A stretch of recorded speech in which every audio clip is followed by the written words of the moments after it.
Hey, everybody. This is your daily dose of all things royal. If you haven't seen the news yet today, Valentine Lowe's book is about to drop.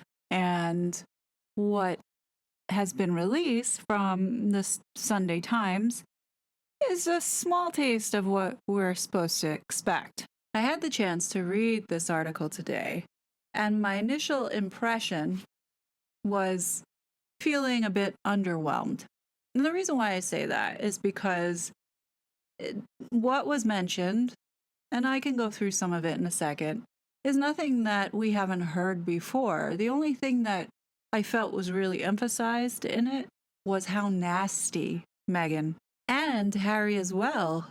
Coming to realize that Harry has always been a nasty prick, it really is making me look, even though I saw him as vile and foul before, it just makes both of them, quite frankly, in my opinion, despicable human beings because of how they're treating other people behind the scenes or people that they see. But what blows my mind is that if Harry has always been like this, how is it that the palace allowed this for this individual to grow up into this evil, horrendous, manipulative person?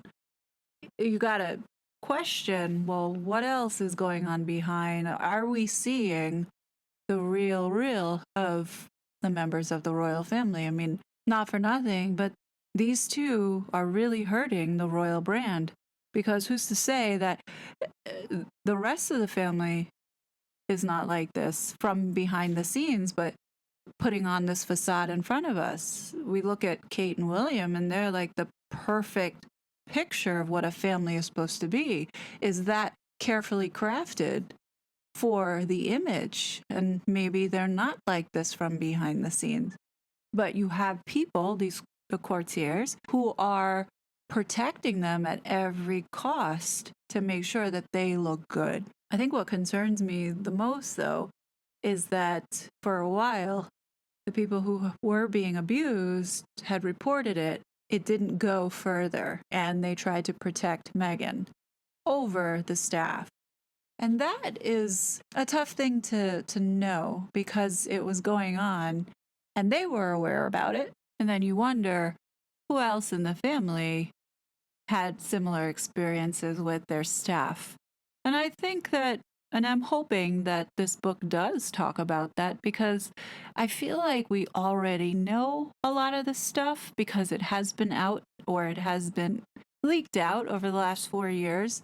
And we've been talking about it. I didn't find anything new that we haven't discussed or talked about. Meghan is a bully, 100%. I'm going to say it right there.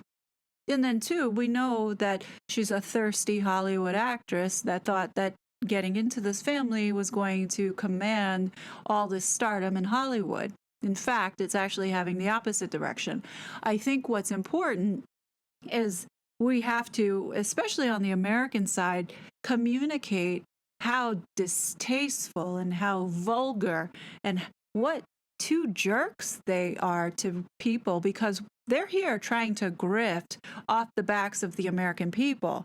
I personally am just over it right now. Maybe we'll hear stories about how awesome the Princess of Wales and the Prince of Wales are. I'd love to just know some of the things that they do, especially with the kids and how they help them.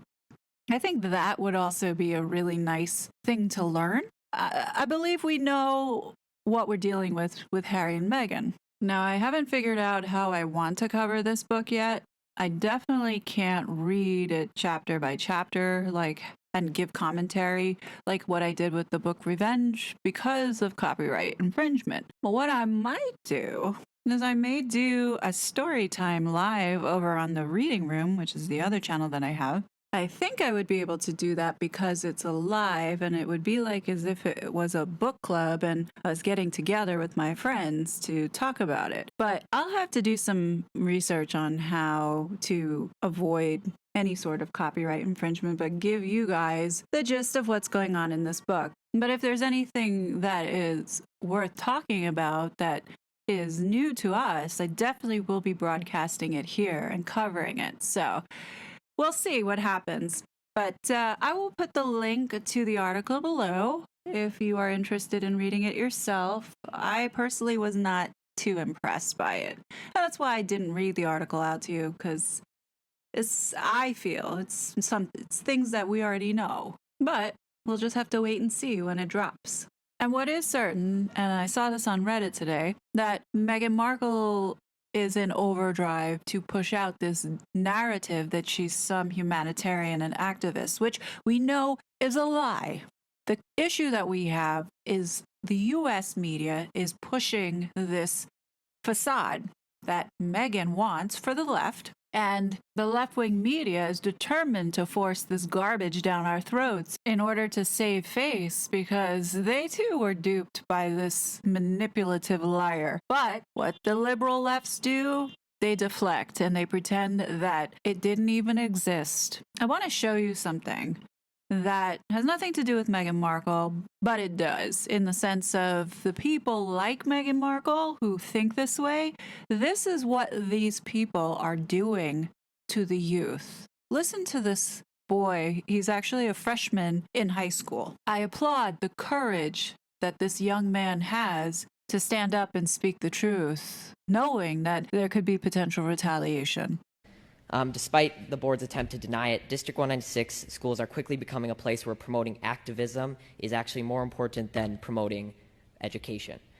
I'll take you back to my first day at RHS this fall. The principal came out and gave us a heartfelt speech about equality and standing together. He began to list countless races, such as Latino, Asian, expressing how much they matter and how important they are. Does this sound familiar? Check off all the buzzwords that you hear from Meghan Markle's word salad. But never once did he mention a race or identity that reflects me, or half the kids that were in the class.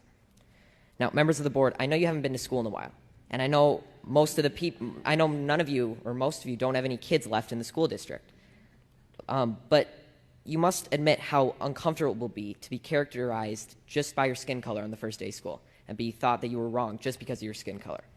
I can totally understand how the Megxit community, which predominantly the demographic is middle-aged white women, who feel attacked just because of their skin color. This is being rooted in the education system. It's the main reason why I don't want megatrash coming to New York and infecting our communities further with this woke ideology. So I'll never forget the look one of my friends gave me from across the room as we were sitting there listening to this blatant bias being expressed in the so-called equity statement by the leader of our school. To be clear, I don't need you to tell me that I matter, but hearing the condolences given to other races and leaving just one race out, inevitably you'll start to feel like you've done something wrong. You notice that Meghan Markle refuses to acknowledge her Caucasian side? If I didn't know any better, she's racist. And in our principal's attempt to unify us, he instead created unwarranted boundaries and barriers between his students, pitting us against each other based on characteristics that we can't control. In another separate instance, I was told that writing "All Lives Matter" on the whiteboard was political and could be seen as offensive. When I questioned the teacher after class, she told me that she didn't have an answer and she just had to erase it, and it was quickly erased. There are political signs all over RHS, about specific races that matter, specific sexual orientations that matter, and specific perspectives that matter. But when I questioned the RHS administration about how these signs were political, they told me that they were supporting human rights.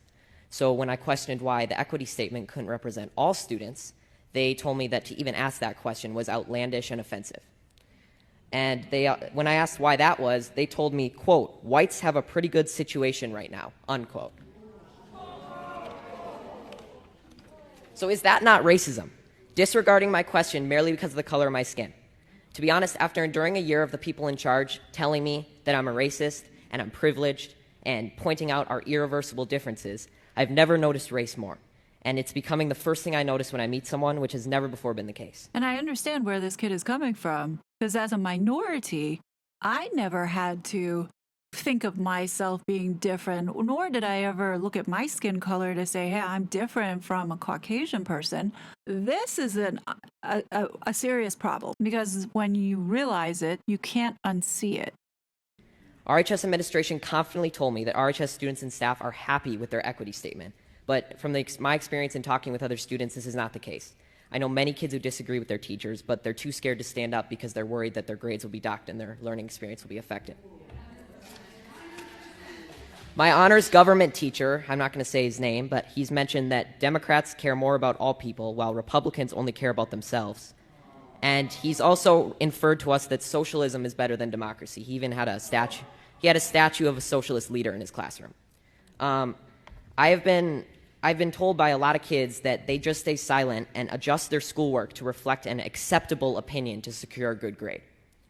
I've been approached by multiple teachers who have told me in private that they just want to say that they agree with me and they support me standing up, but they can't say it in front of the class for fear of being disciplined by the administration in some way or losing their jobs. There is clearly only one way to think in this district, and that is that they are teaching their kids to shut up if they don't agree. Now, members of the board, I want you to take a good look at yourselves in the mirror tonight and ask, are you really standing up for the equality of all people, or are you just pushing a damaging political ideology on our students? A fellow coworker at my job, who, by the way, is of color, discreetly told me that the schools seem to be pushing a very leftist agenda in class. This proved that not everyone is happy with your school, and not everyone who isn't happy is white. Now, due to all these instances I've mentioned and many more that I can't fit in this 5-minute speech, I've decided to leave this district and continue school on a private Christian school online.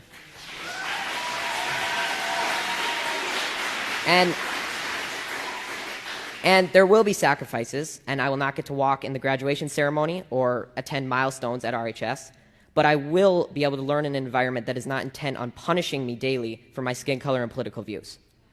Now, regardless of how you take my speech, whether you just shrug it off as malarkey or Fox News talking points, I encourage you to think about it, because someday I'm going to be a leader. I may be the president, a governor, or just a professional golfer, but I will never stop believing that everybody has value, no matter their skin color or personal beliefs, and it's a shame that you're not going to be able to say that I was an alumni of RHS in District 196. And this is why Meghan Markle needs to be stripped of her title and her public platform, because she is pushing this woke race agenda and is fueling this divisiveness, contributing to it. King Charles needs to listen, and he needs to understand what is going on here in the United States and the influence that his family now is having in this particular situation. And this is why Meghan Markle needs to be stripped of her title and her public platform, because she is pushing this woke race agenda and is fueling this divisiveness, contributing to it.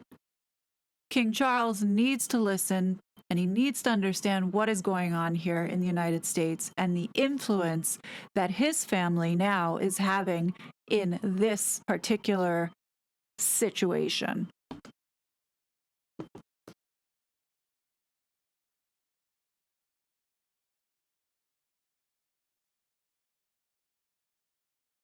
I was such a fraud.